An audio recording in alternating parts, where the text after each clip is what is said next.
Chapter 40. Leader of the Flock. The sight that Reyes suddenly beheld as he put the nothing to his eye was almost enough to knock him off his feet. That huge flock of harpies, so large and yet so far away that it was still difficult to pick out any individual harpy with the naked eye, was suddenly so very close and clear. It was as if the entire flock had instantly moved within arm's reach. Uncertain just what had happened, Reyes quickly removed the nothing from his eye. No, the flock was still where it was. What Reyes had seen was clearly an effect of the nothing. Reyes put the nothing back to his eye and took a closer look at the approaching flock. The nothing seemed to obey his desires. If he wanted to see more of the flock, the nothing lowered the magnification by a certain amount. If he wanted a closer look at a part of a flock, it would zoom slowly in until he had a good view of what he was looking at. One thing that caught Reyes' eye was that all the harpies were wearing skirts, yet they weren't the standard black or brown leather skirts that harpies usually wore. These were quite colourful, and all of them identical, as if they were being worn as part of a uniform. Slowly, Reyes found the front of the flock, and one harpy in particular. This one seemed to be the leader of the flock. She wore a skirt identical to the others, but this one was also carrying a flag with those same colours. There was something familiar about the leader of the flock. Reyes had the strangest sensation he had met her before somewhere. Then, for a startling second, she seemed to be looking right at him. It had to be a coincidence. At that distance, there was no way she could have known that he could see her. While Reyes was busy examining the flock closely, he hardly even noticed the king calling over one of his runners. "Ride to Queen Jenni," the king was ordering. "Tell her she is to use her own judgment, but to shoot as soon as she thinks the harpies are within range. Got that?" "Yes, my liege," the runner said. Then, without a moment's pause, he began to sprint towards the back of the line. "Wait!" Reyes shouted, suddenly realising what the king was doing. "Reyes," the king commented. "What? What is it?" "Call him back, quickly," Reyes implored the king, "before he gets out of earshot." "Stop!" the king ordered the runner. "Return to me here." The runner glanced briefly over his shoulder and then stopped running. With a slightly uncertain look on his face, he began to walk slowly back towards the king. The king turned his attention to Reyes. "That flock will be overhead at any moment. Why did I just rescind an order?" Reyes walked over to the king and handed him the nothing. "Have a closer look at the flock." The king looked sceptically at his still empty hand. "What is this?" "Trust me," Reyes said. "It's one of Manglos's spells. Just put it to your eye." The king sighed. From his attitude, it sounded as if he was just humouring Reyes, but he put the nothing to his eye anyway. The reaction was almost immediate. "What the—" "Take a close look," Reyes said. "Look at the skirts the harpies are wearing."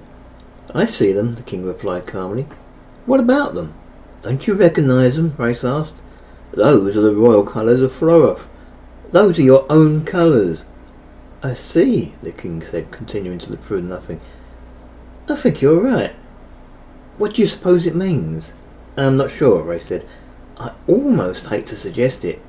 Could it be that they are declaring support for you rather than the elves? Wearing your colours so you won't fire on them?" "That doesn't sound likely," the king responded. "What do we have to offer harpies?" "It could be a trap," Tamatha suggested. "You see the skirts inside to let them get closer so you can see what they want? Once they get close enough, they can cut our army to pieces and suffer minimal damage as a result." "I'm afraid Tamatha speaks sense," the king said. "We can't risk letting them get any closer." He turned to address the runner again. "If we fire on them, we could be making a terrible mistake," Reyes said quickly. "Perhaps this is a trick, but if these are allies, and the gods know we need allies, then firing on them is probably the worst thing we could do." "If you have some way of checking their loyalty," the king said, "then I'm willing to hear it. Otherwise, I'm not going to put my entire army at risk at the tiny possibility that the harpies of 70 villages would suddenly decide to fight on our side when they probably think that the elves have already won the war." "Look," Reyes said, feeling a little panicky. "The leader. I know her. I don't remember why, but I've seen her before somewhere." "Was she a friend or an enemy?" the king asked. "I don't remember," Reyes said. "I just know I've seen her before somewhere. I think the best thing for me is to fly up there and have a chat with her. Maybe I'll recognise her then. Maybe I'll be able to work out what side they're really on." "Handsome? No," Kagara interjected. "They might kill you," the king warned. "Then you'll know they aren't friendly," Reyes replied. The king sighed and nodded. "Your sister will never forgive me if I get you killed." "It's better to risk one life than to shoot on our allies," Reyes countered. "I guess you're right," the king agreed. "Good luck, and I hope you're right about them. Handsome, Gagara said hurriedly, and then with a meek nod she added, be careful. Come back safe to me. I will, sweetheart, Reyes replied. Then he looked back at the king. With your permission, my liege? Please do, the king answered. And again, good luck. Reyes bowed his head slightly towards the king and then launched himself into the air. He flew up towards the approaching flock as fast as his wings could carry him. Handsome, Gagara yelled after him. Change your appearance. You're male. Reyes did as Gagara suggested. With a thought, he became female in appearance. He stared up at the flock as he slowly got closer to it. The flock really did seem to be in no hurry to reach the army. It was almost as if they were waiting for something, perhaps even for someone like Reyes to come up and talk to them. Reyes glanced quickly back down at the army he had just left, but his eye didn't settle on the army itself, but rather on the 3 harpies that had decided to follow him, Quinnigoth, Tanegi and Samigi. Were you planning to tackle this flock single-handedly, my chief? Quinnigoth asked. I want you 3 to head back down to the ground and watch over Gagara, Reyes ordered. And leave you unprotected, boss, Tanegi replied. Not likely. I'm only going to talk, Reyes insisted. Then it's good for you to have seconds, Tanegi offered. But, Reyes started, but he knew there was no point in protesting. It was their job to protect him, even if it cost them their own lives. Reyes looked back at the flock and headed as quickly as he could towards the one he assumed to be the leader, the one carrying the flag. It wasn't long before he could see her as clearly as he had when he'd been using the nothing. Shortly after that, she was close enough to talk to without having to shout. You seem to be female again, goddess. I? What? Reyes stumbled over his words, more than a little confused by what she had just said. No need to lay an egg, sweetie, the harpy voiced. I was just commenting that you've hidden your true sex again. It's probably for the best, though. Some of the girls might not understand if they thought you were male. Do I know you? Reyes pressed. The leader of the flock laughed. We have met before, my goddess. How is it you don't remember me? It's that Libnah, my chief, Quinnigoth offered.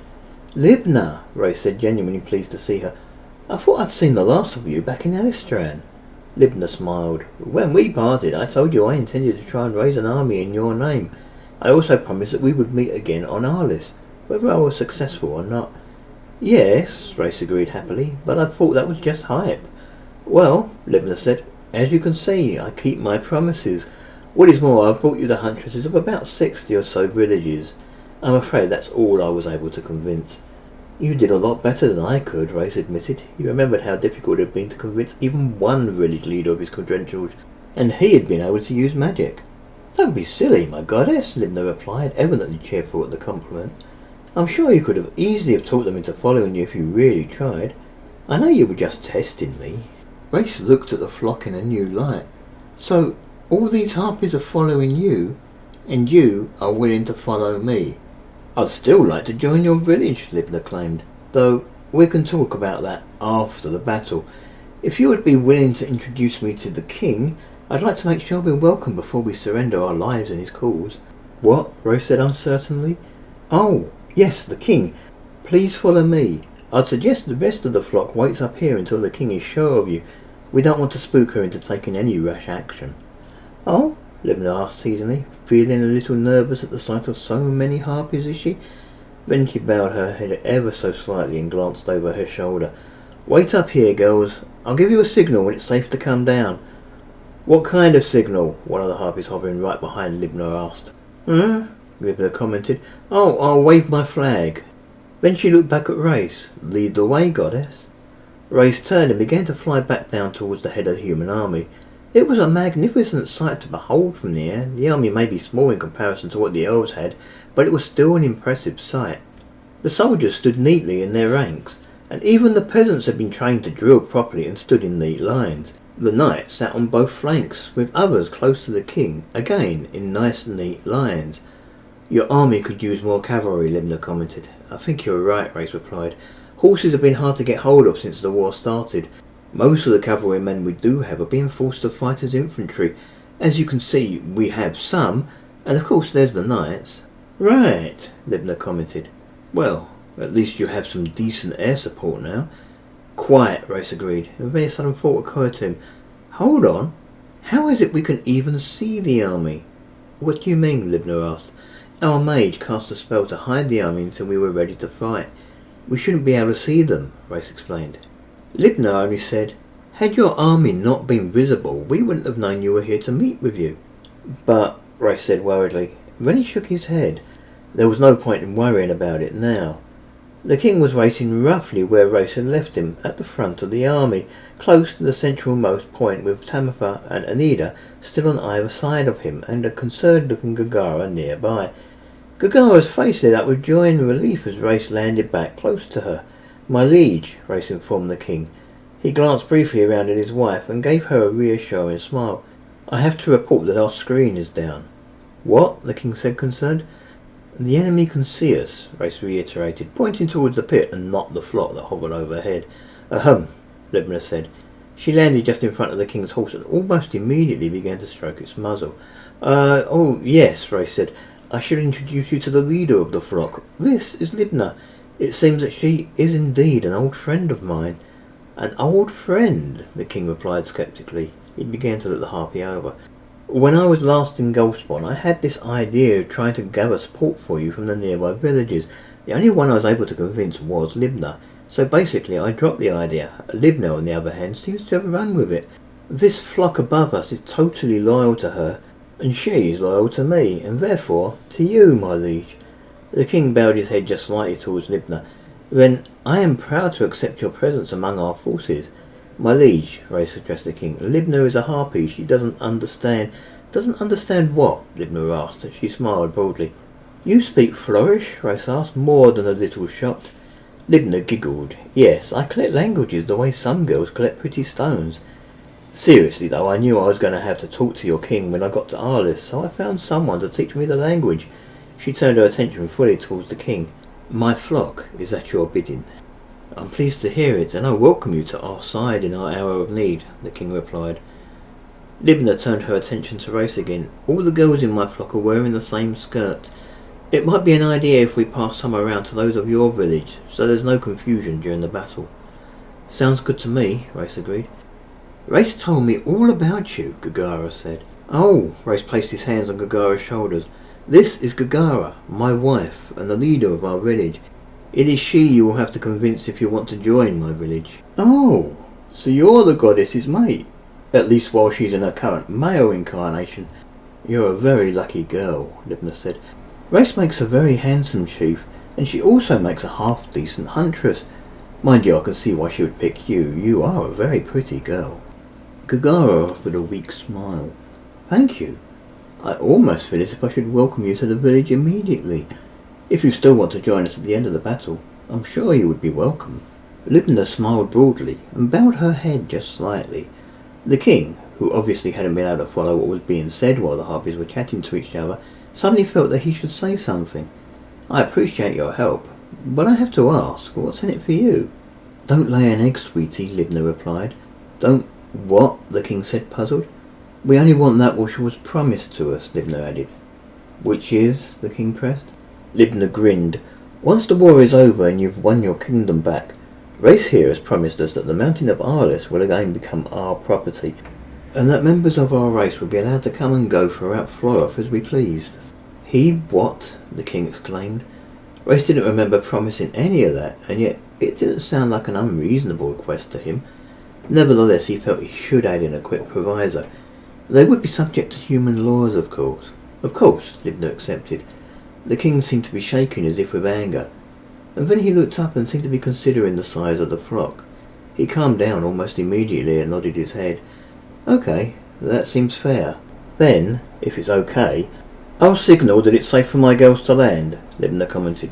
"Hold on," the king said. He beckoned over his nearest runner. "Hurry back to Mangloss and Queen Jenni and tell them I want them back here at the front of the army, and tell the archers they are to stand down. I don't want to see a single arrow in the air when that flock comes into land. Is that clear? There are to be no accidents. The harpies are friendly." "My liege," the runner said, and then he turned and began to run as fast as his legs could carry him towards the archers.